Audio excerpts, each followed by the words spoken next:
2026-27 college football season is coming. Literally, it's coming.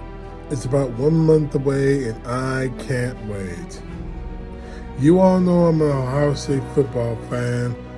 But I'm a huge fan of college football, regardless of the team and regardless of the conference. And that's why we want to talk about the conferences. The Big 12, the Big 10, the ACC, the ACC, the Pac-12. You have your team, you have your conference, you got your tribe. And all of them have done very well over the years. But there's one conference that existed but ended in the late 1980s that is nearly wiped from memory because of the disgraceful things that they were doing to entice football players to their universities. Paying players under the table, paying players, their families, extravagant things like cars, homes, jobs, even prostitutes. Now, don't be surprised when I said they were paying them prostitutes, because that's almost normal now. And before the NIL money came in the modern college football, this was all illegal. I mean, giving football players prostitutes is still illegal, still frowned upon, and still actionable now. But back then, it was illegal, but in that one conference, it was the norm. Of course, I'm talking about the SWC, the Southwestern Conference. 9 teams, 8 of them in Texas. One of them, well, the only one outside the state, in Arkansas. The team names you'll recognize: Texas, Texas A&M, Texas Tech, Baylor, TCU, SMU, Rice, Houston, and Arkansas, the only team outside of the state of Texas in that conference. 9 teams. You would think they would have a huge, legendary following, and they do, for all the wrong reasons. And those 9 teams I mentioned, a lot of them were in trouble with the NCAA. If you read the old reports that the NCAA released on a lot of these programs in the SWC, you'd think you were reading a rap sheet for an offender. Money being delivered in briefcases containing $50,000. Illegal transactions that range from cars to medical treatments for their families, houses. Nobody's hands were clean. And it just got completely out of control. Even by today's standards of NIL, this was out of control. It was only a matter of time before the dam burst. And the dam was beginning to burst thanks to a Supreme Court ruling in 1984, NCAA versus Board of Regents of the University of Oklahoma, where they talked about football, college football, on television. The NCAA's monopoly on television rights was beginning to slip away. And when you have a conference that has 8 teams in one state, it becomes a very huge bargaining chip for the NCAA. And that's a lot of money on the table for one conference to show all their teams in one state. As I said earlier, a lot of these teams were under investigation, on probation, or about to be under investigation, or about to be placed on probation. So the NCAA hit them what really would hurt: television revenue. Texas A&M, MSMU, and Houston were nowhere to be found on television because the NCAA laid down the punishment that pulled them off television. Not to be surprised by any of this, what did you think the NCAA was going to do? Just walk away from it all? Or just find a way to say, it's okay, we won't do too much to you, we're just going to take you off television?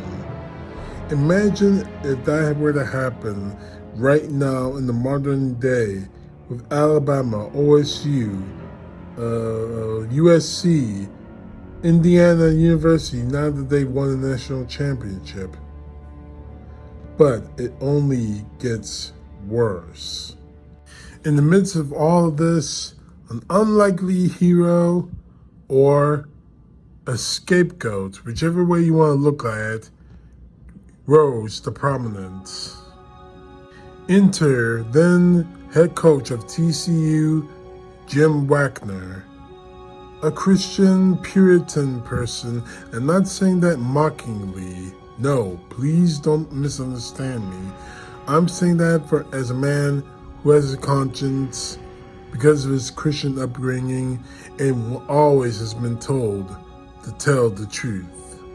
In his coaching career, he's been to many schools and won national championships in the NAIA and Division II levels.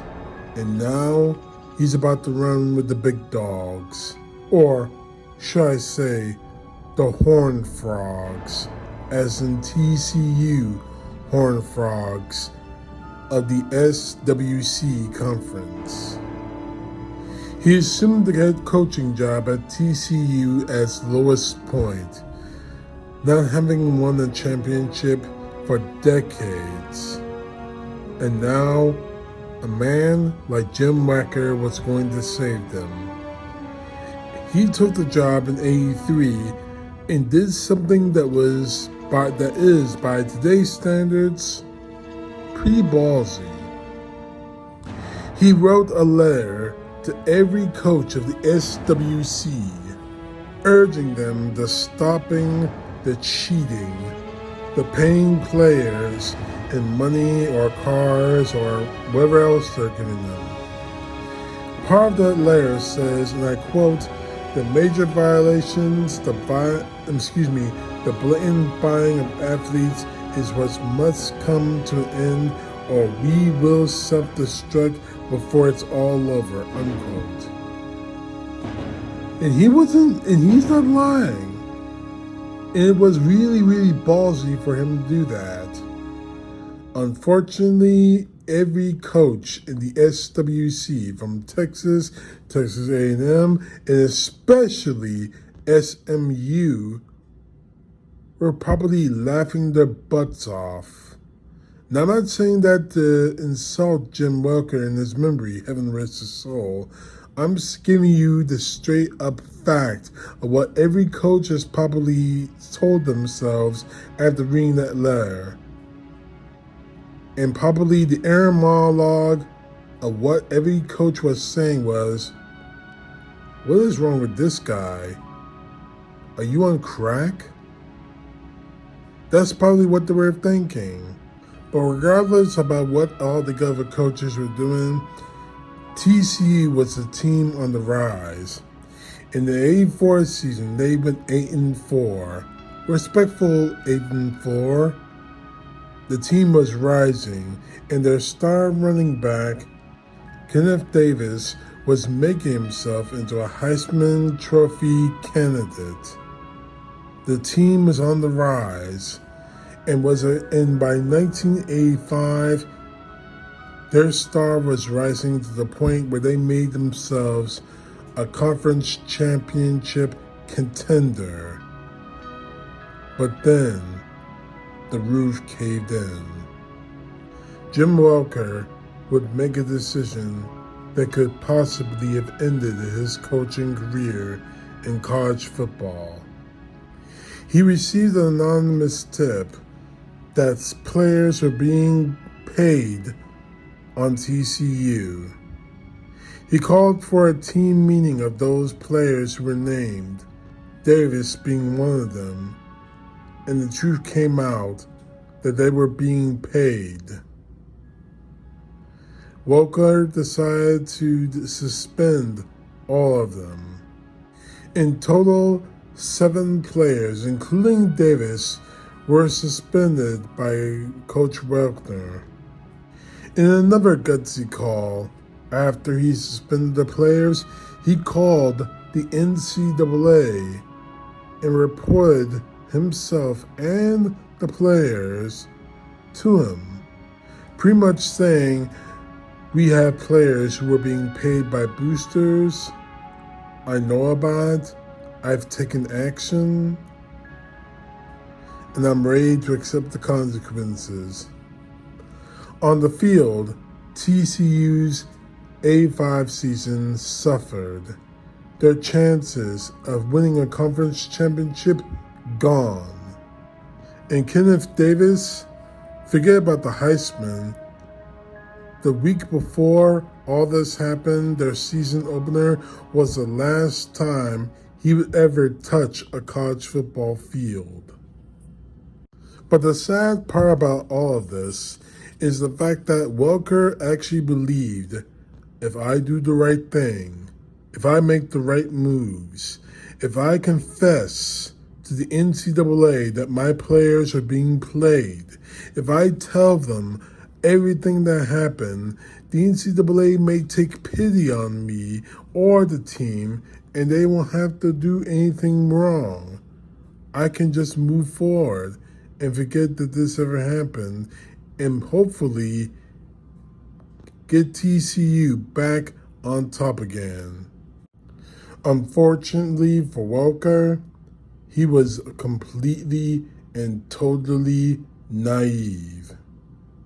The NCAA hammered TCU for violations after their investigation, thanks to Welker actually reporting them. The loss of scholarships, bowl ban, loss of television revenue that came up to over $300,000, probation for over 2 years. Welker called it the living death penalty. That's kind of ironic, and I'll explain why later on. But as for Coach Jim Welker, his career never really recovered at TCU. He eventually went to Minnesota, but his career never reached the apex, ever. He was an honest man who actually thought that honesty was the right way to go. And it is. It really is. It truly is. But, unfortunately, he was a man surrounded by serpents. That's a biblical reference, and it was the perfect one. But those serpents, at least one of them, was going to get his head cut off. Enter SMU. Just 1 month before the NCAA hammered TCU, SMU, Southern Methodist University. And you already know this story, but here's a part of the story that didn't show you on ESPN's 30 for 30 documentary, Pony Excess. In 1985, SMU was hammered by the NCAA because they discovered a slush fund by the boosters of SMU that continued to pay players under the table. Why did they do this? Because When you look at the state of Texas back in the 80s, and especially the city of Dallas, where SMU is, the big guys on top, the Board of Governors, the boosters, they're a bunch of entitled bastards. The men with the money, and no one can tell them what to do with the money. And one of the main people involved in all of this is Bill Clemens, the chairman of the Board of Governors of SMU and the former governor of Texas. So now not only you have oil tycoons actually doing all this, now you have politicians involved. When the SMU scandal hit and the NCAA laid down its penalties, Bill Clemens called a press conference and assured everyone, "We're clean. We're stopping the payments. No more." Liar. The payments continued to be paid. Money continued to change hands, and the reason they gave is laughable. A good number of players on SMU's football team were promised money, monthly payments to them, and the boosters and Bill Clemens were terrified. If we stop the payments, these kids could possibly talk. Which brings the old adage of college recruiting. If you pay these players, you're not buying them. These players are buying you. And if you dare to bench them, to take them out of the game that they're starting, or if you cut off their chances of getting payments, all they gotta do is go to the media, go to a university official, go to some Joe Blow on the street and tell them SMU, their coaching staff and administration is paying me to play. So the choice was made. Continue the payments, but phase them out. Just phase them out. Except for the simple fact that they were under NCAA probation at the time. So their only hope was to make sure that no one would talk or cross any lines. And unfortunately, in 1986, at the end of the season, someone talked. And that someone was David Stanley, a former linebacker who got hurt and was involved in drugs and was kicked off the team.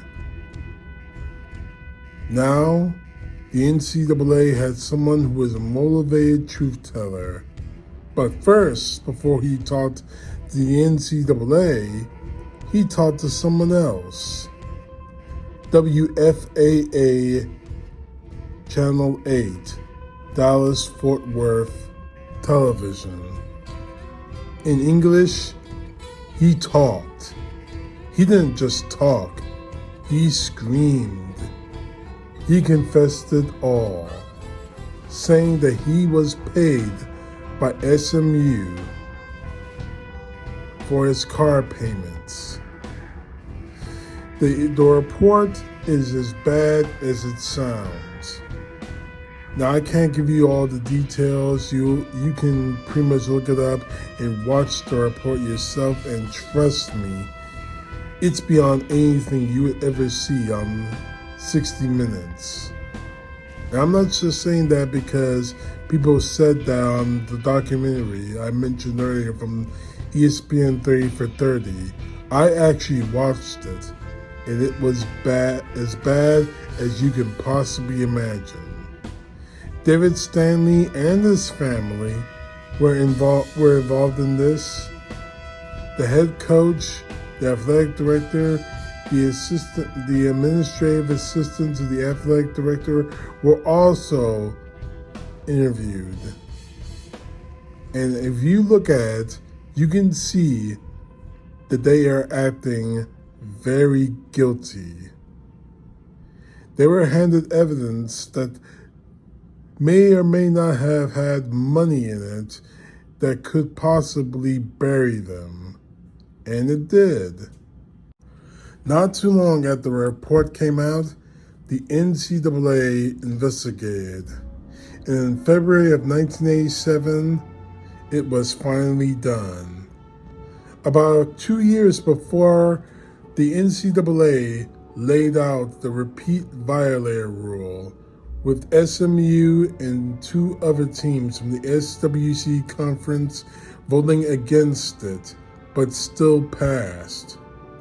The repeat violator rule states that if a school is in violation of NCAA regulations twice in a 5-year span, that school's athletic program, whether it be whatever sports it may be, will be canceled.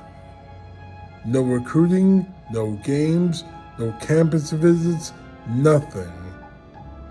It became known as another name, death penalty. And in 1987, as I said earlier, SMU was the first and to this point in time, only victim of the death penalty. The 1987 season was canceled. The 88 season would go on with no home games. Loss of scholarships, limited coaching hires, no campus visits. The program was dead. But the thing of it is, the 88 season, they could have the team, but no home games. So SMU decided not to have an 88 season. The team would not hit the field for 2 years. As I said earlier, is the first and only to date football team ever to be hit with the death penalty. It will never be imposed ever again. But the sick part about this is that Bill Clemens, the governor, decided to hold a press conference to admit, yeah, we did. We did. I'm sorry. I'm so sorry, but we have more obligation to keep paying the players. And another cheap piece of irony, in Texas, it's not illegal to pay the players. It's just against NCAA regulations. So he wasn't criminally charged with this. Now, mind you, he was impeached, but was never removed from office. He could just ride off to the sunset, literally a wealthy man, which he did to the day he died at the age of 90. The slow death of the Southwestern Conference began, and it was slow, painful, and not at all silent. When SMU came off the death penalty, it was a nightmare. Losing games after games after games in perhaps some of the most embarrassing ways, one of which was losing to the University of Houston and its Heisman Trophy, eventual Heisman Trophy winning quarterback, Andre Ward. The final score of the game was Houston 95, SMU 21. Yeah, you heard that correctly. 95-21. Beyond embarrassing is the phrase I would choose. But that was the first brick in the destruction of the SWC conference. In 1990, Arkansas, the lone team outside the state of Texas, saw the writing on the wall considering the SWC, and when the time came and the opportunity came for them to jump ship and join the SEC, the Southeastern Conference, they said, hell yeah, we want in. Moving forward, other conferences had the chance of raiding the SWC. The Big 8 became the Big 12, getting some of the premier top Texas teams to join. That's being, of course, the University of Texas, Texas Tech, Baylor, and Texas A&M. There were 4 other teams that were left twisting in the wind: SMU, Rice, TCU, and Houston. All 4 of them had the financial backing, but didn't have a home to go to. Eventually, they found themselves in the WAC, the Western Athletic Conference. And SWC, Southwestern Conference, was ended. The history is still there, but unfortunately is a history written by the dollar, not by the football. In closing, let's fast forward to now. With name, image, and likeness paying players legally on the table, they're doing exactly what SWC, the Southwest Conference, was doing illegally. Only they're doing it better. They're doing it above board, and they're helping football players pay their way forward in college and in life. Hopefully, another conference will not have to go through the same kind of turmoil that the Southwest Conference put themselves through. That's my hope. I hope it's not in vain.